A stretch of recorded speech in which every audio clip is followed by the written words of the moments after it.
حضرت آدم अलैहिस्सलाम का जब पुतला बनाया गया मट्टी से, तो अल्लाह तबारक व तआला ने जिब्रील अमीन को हुक्म दिया कि ज़मीन से मट्टी लाई जाए। ठीक है। एक बात हमेशा याद रखें, ये बड़ी कमाल की बात है कि हम सब की मट्टी वहीं से ली गई है जहां पर हमारी तदफीन होनी है। अच्छा, इंसान की यानी जब मुझे जहां दफन होना है, जहां कब्र बनेगी, वहीं की मट्टी से इंसान को बनाया गया। ठीक है, ये कुदरत का एक बड़ा खूबसूरत उसूल है।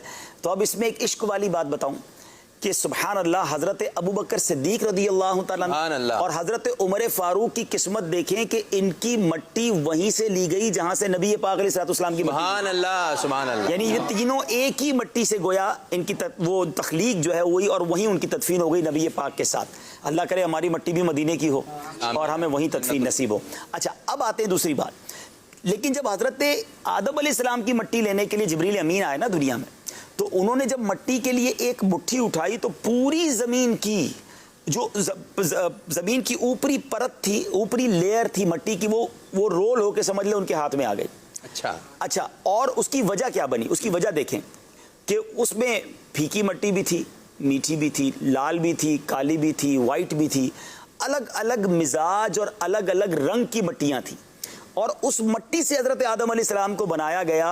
तो अब देखें, हज़रत आदम की औलाद में आपको सख्त लोग भी मिलेंगे, नरम भी मिलेंगे, मीठे भी मिलेंगे, कड़वे भी मिलेंगे, लाल रंग के भी मिलेंगे, काले भी मिलेंगे, सफ़ेद भी मिलेंगे, ब्राउन भी मिलेंगे, हर किस्म के लोग दुनिया में हैं, लेकिन सब हज़रत आदम की औलाद से हैं, क्योंकि उनकी तख्लीक में ये सारे कलर्स की मट्टियाँ जो है ये शामिल हुई।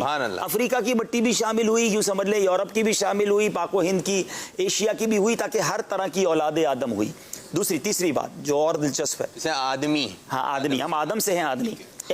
हाँ, अच्छा, तीसरी बात वो ये है कि हजरत आदम अलैहिस्सलाम का जब पुतला बना लिया गया और उसमें रूह डाली गई, तो सबसे पहले रूह पहुंची नाक पर।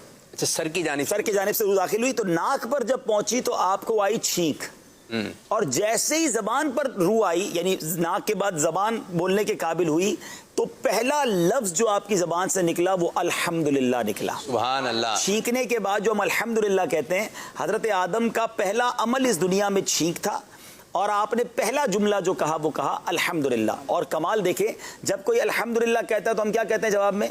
यरहमुकल्लाह। लेकिन हजरत आदम अलैहिस्सलाम ने जब अल्हम्दुलिल्लाह कहा तो उस वक्त जवाब देने वाला तो कोई नहीं था, तो अल्लाह तबारक व तआला ने यरहमुकल्लाह। सुभान अल्लाह, सुभान अल्लाह। ठीक है। अच्छा, फिर हजरत आदम अलैहिस्सलाम का जब पुतला बन गया ना, तो शैतान को जब पता चला कि अल्लाह ताला ने अपना खलीफा बनाया और अब इसको ज़मीन पर भेजा जाएगा और इसको ये ताज़ीम दी जाएगी, तो नफ़रत में शैतान ने उस पुतले पर थूक दिया।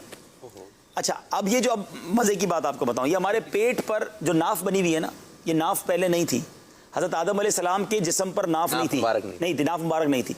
शैतान ने जिस जगह थूका, उस जगह पर जिब्रील अमीन ने उस मिट्टी को निकाल दिया।